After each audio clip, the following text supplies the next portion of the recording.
El ataque no se hizo esperar.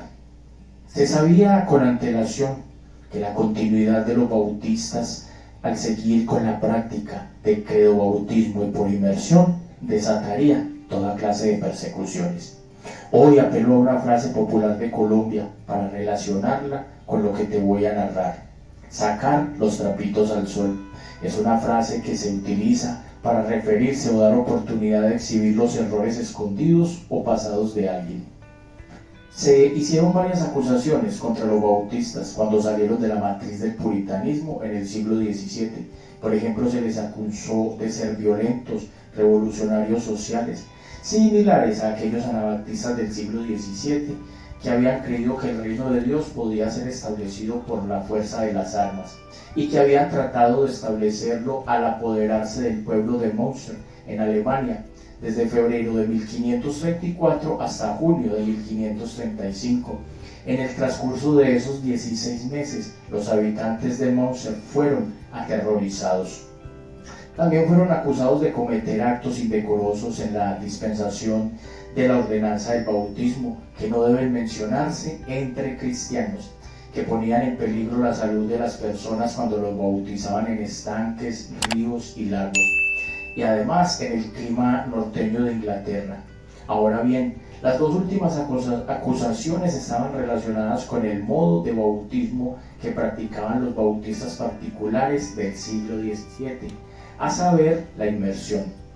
Aparece en escena Daniel Feitry, quien escribió un ataque difamatorio a los bautistas titulado "Los sumergidores sumergidos" o "Los anabaptistas zambullidos y con la cabeza y oídos sumergidos", en un debate, con un atrevido frontispicio que muestra mujeres bautistas siendo bautizadas desnudas.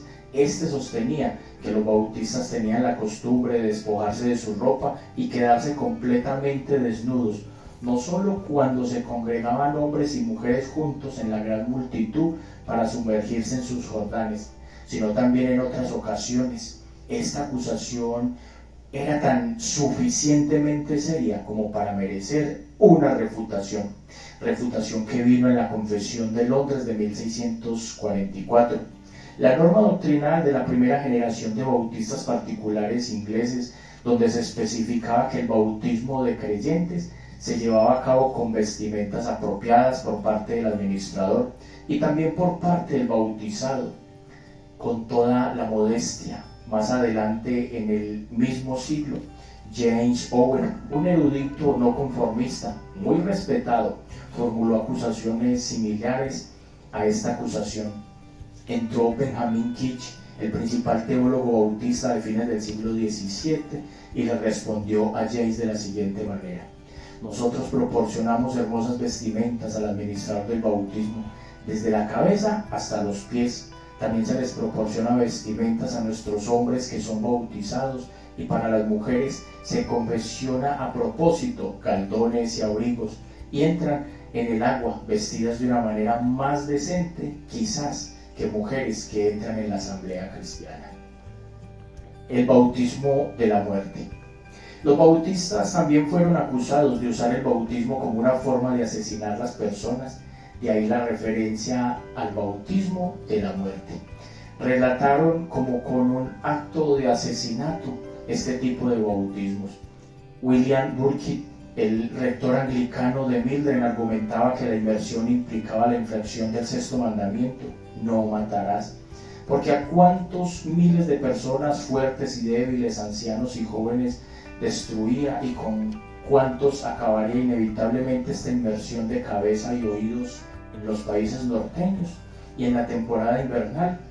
El teólogo presbiteriano Richard Baxter, un intrépido polemista, también argumentó que el bautismo de creyentes era una infracción al sexto mandamiento, según lo explicaba Baxter. Esta práctica ordinaria de bautizar sumergido la cabeza en agua fría no es una ordenanza de Dios, sino un pecado atroz. El magistrado debiera de impedirlo para salvar la vida de sus súbditos, porque lo que tiende directamente a destruir la vida de los hombres, al ser usado de manera intencionada, es claramente un asesinato. Pero la inmersión ordinaria o general de las personas sumergidas la cabeza en agua fría si tiende directamente a la destrucción de la salud y de su vida, por lo tanto es un asesinato. Baxter enumeró varias enfermedades que podían agravarse con el bautismo de inmersión. Concluyó que si el asesinato es un pecado, entonces sumergir ordinariamente la cabeza en agua fría en Inglaterra era un pecado. Ahora Benjamin Keach, también en su clásica defensa del bautismo del creyente titulado Oro refinado o el bautismo en su pureza primitiva, que lo escribió en 1689, allí citaba Mateo 28, 19 al 20, texto al que llamó la Gran Comisión. Pidió a sus lectores que prestaran atención. Nótese aquí el alcance de la comisión dada por Dios a sus discípulos: hacer discípulos en todas las naciones, bautizándolos, ir a todas las naciones, como lo dice Marcos, ir por todo el mundo, Marcos 16:15. Por tanto, como sea en el este o en el oeste, en el norte, en el sur, en países fríos, en países calurosos, la ordenanza es la misma: hagan discípulos y bautícenlos. Hagan discípulos donde quiera que vayan y bautícenlos, no salpicándolos o rociándolos con agua, no sumergiéndolos en climas cálidos o rociándolos en climas fríos. El argumento de Benjamín aquí para defender la inmersión es que no hay excepción de clima o lugar. También en lo esencial, el mismo argumento de la observación lapidaria de John Norcott, cuando dijo que la inmersión es una orden de Dios. Según la interpretación que hizo Benjamin Keach, la Gran Comisión, esta no permite la adaptación del rito de iniciación del cristianismo al tipo de clima en el que se predicaba el Evangelio. Ya sea en clima cálido o frío, los discípulos debían ser bautizados por inmersión. La Gran Comisión lo había establecido allí. Detalles de la ordenanza de Dios lo defiende tanto al modo como al sujeto, que debe ser bautizados de tal manera y que no pueden ser cambiadas. Hoy hasta aquí.